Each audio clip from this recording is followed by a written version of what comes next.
The past week, the internet and TV have been brimming with bad theology. Following the near assassination of former President Donald Trump, various conservatives have said that Trump surviving the attack was an act of God.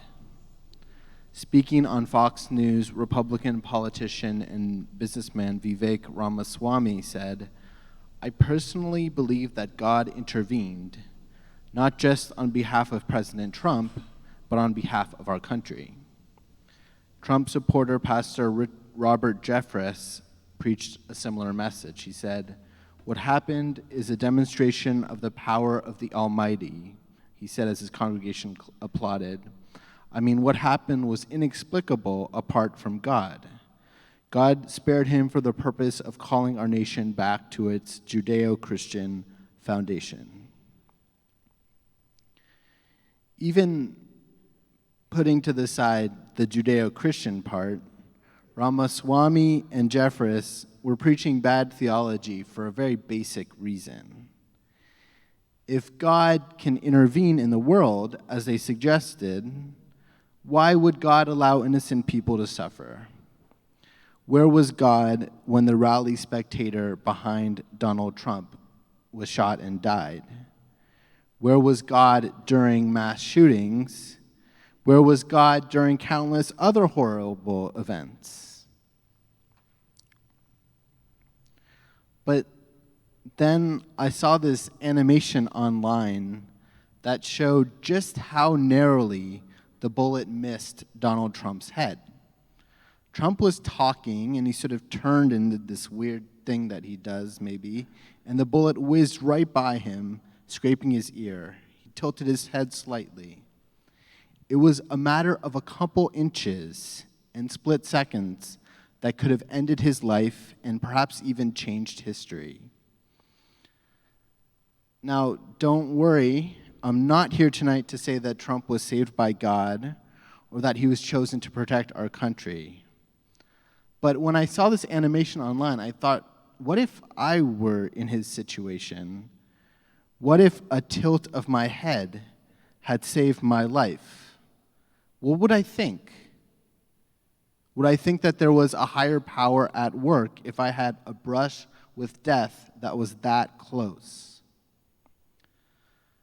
As liberal Jews of the 21st century, we tend to shy away from thinking of a God who can intervene in the world, if we think that God exists at all. I think it's wise that we generally bristle at what I started by calling bad theology. In this case, by bad theology, I'm referring to simplistic worldviews that declare with certainty that God has a plan for us. At the same time, I wonder if we do ourselves a disservice if we completely dismiss the possibility of the supernatural occurring.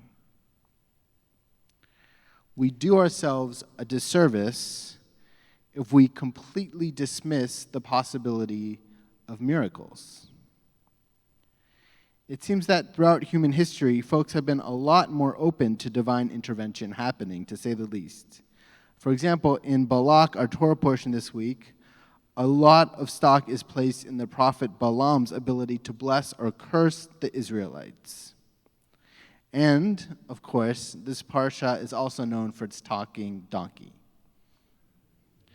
While talking donkeys are maybe a stretch, maybe not the miracles I'm talking about, it seems that this Torah portion's openness to the possibility of the supernatural allows for a lot more imagination than closing off the possibility of divine intervention. I wonder if liberal religion in general and the Reform movement in particular have maybe swung the pendulum too far in the direction of being so certain that we are deceiving ourselves when we experience something supernatural.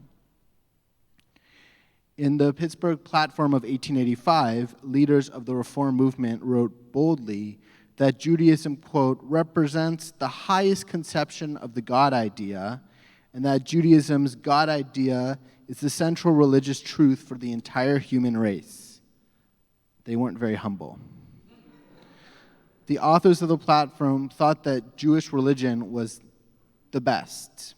They also thought that Jewish religion was so wonderful and so correct because it was, and I quote, in accordance with the postulates of reason.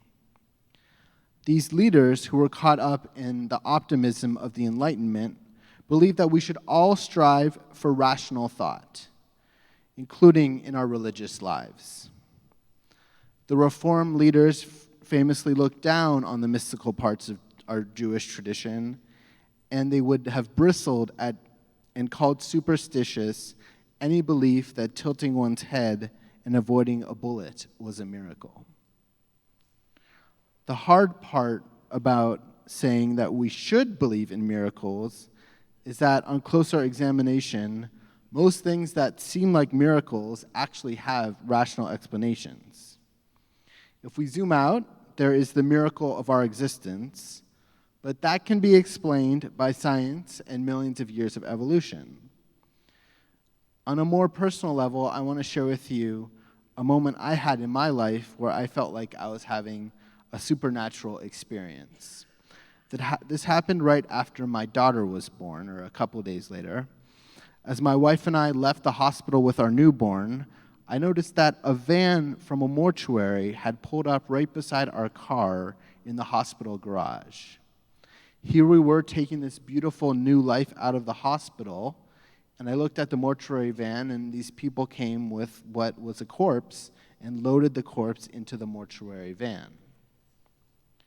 This spoke to me as a message about how we are all part of a circle of life. I was really taken by this moment, and I wrote about it in my senior project for rabbinical school, but I was surprised by my advisor's reaction to my writing about this.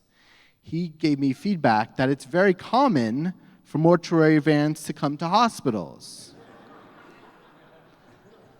Rather than a miracle, my advisor saw this as an ordinary day at a hospital. There's one other, perhaps more pleasant example of a miracle not shaking out that I want to provide. A friend of mine once told me with wide eyes the story of how he met his wife by chance in Jerusalem and they fell in love organically. This seemed to him to be a supernatural moment in his life. But a month later, a different friend told me how a group of people had worked hard to set the couple up. Far from happenstance, this was a meeting brought together by some friends, not exactly a romantic comedy.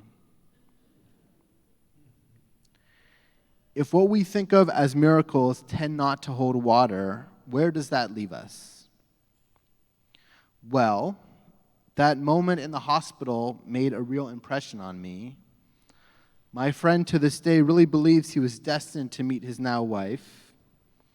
And if you survived being shot at and surviving by a matter of inches and seconds, I think most people would have some inkling that a higher power was involved.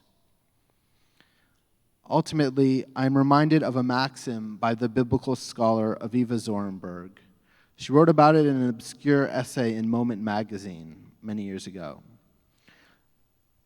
Zornberg wrote that these days, everything we say about God, we must say in a whisper. I think it behooves us not to be so certain. I wonder if we should speak in a whisper when we say that miracles occur.